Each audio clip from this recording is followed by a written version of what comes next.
A real estate developer who has run for office multiple times, Vetress Boyce, managed to pull Michael Scott Jr. into a runoff election this year by capturing about 16% of the vote in a crowded 24th Ward field.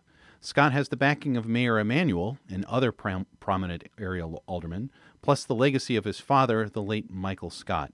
But Boyce says the Scott name carries baggage.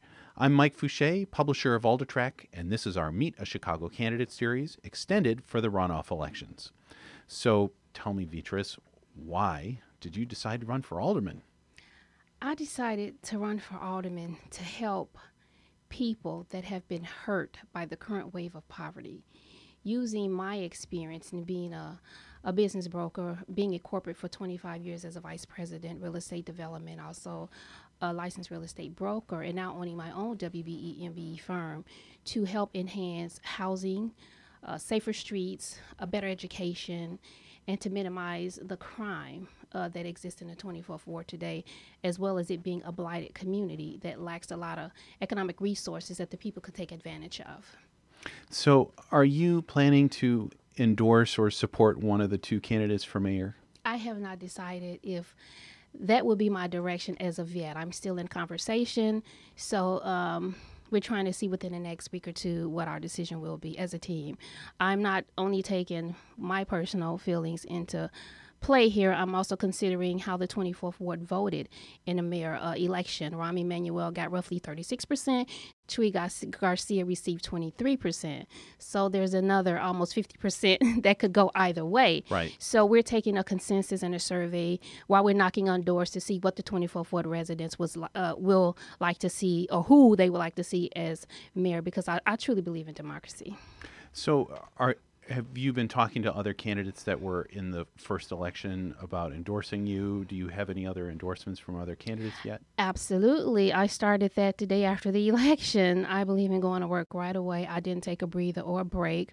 I knew that this would be an uphill battle, and knowing that I'm fighting or running against a machine, so I have to pull out all the tricks. So I reached out to Frank Bass, who is a very experienced lobbyist, has been in politics most of his life, and his family is great in population in the 24th Ward, and he has committed to endorsing me. I reached out to Mickey Wallace Johnson. We have a very cordial relationship, and I do believe wholeheartedly that he's leaning my way. I reached out to a couple of other candidates. They're in the process of making their decision, but I feel very confident in gaining the majority of support from the candidates that were in the race. So obviously the 24th Ward has got some issues it needs to work through, and I want to ask you about that. But if you had a citywide issue that you were going to focus on, what would it be? The citywide issue, wow, would be the lack of job opportunities in the city of Chicago, and utilizing city resources so that it's fair across the spectrum. The deficit is a huge issue. That's a citywide issue, and that resonates with families across the city. So sitting down with whomever the mayor may be to come up with resources to offset the budget, see where there's wasteful spending, and let's see what other type of revenues that we could produce besides increasing taxes. We're always putting the burden of the financial issues of the city on the residents of the city of Chicago. So let's be creative. Let's be creative and come up with some other methods. Now, if we're forced to impose a tax increase, that would be my last option. Mm-hmm. Not taxing the people. So the deficit is definitely a huge problem across the city of Chicago. So Lawndale has a lot of assets. It's close to transit. Yes. There's rail, there's there's the Ike, the Eisenhower. It has a lot of beautiful old homes. There's corridors of beautiful, unbelievable homes in Lawndale.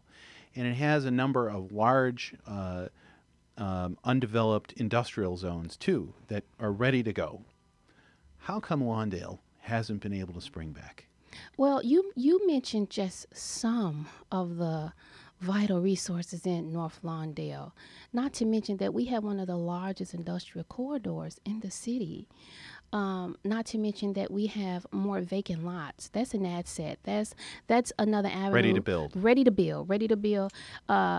a lot of the properties that you speak about, they're abandoned because they've been a victim to foreclosures, the downside of the real estate market.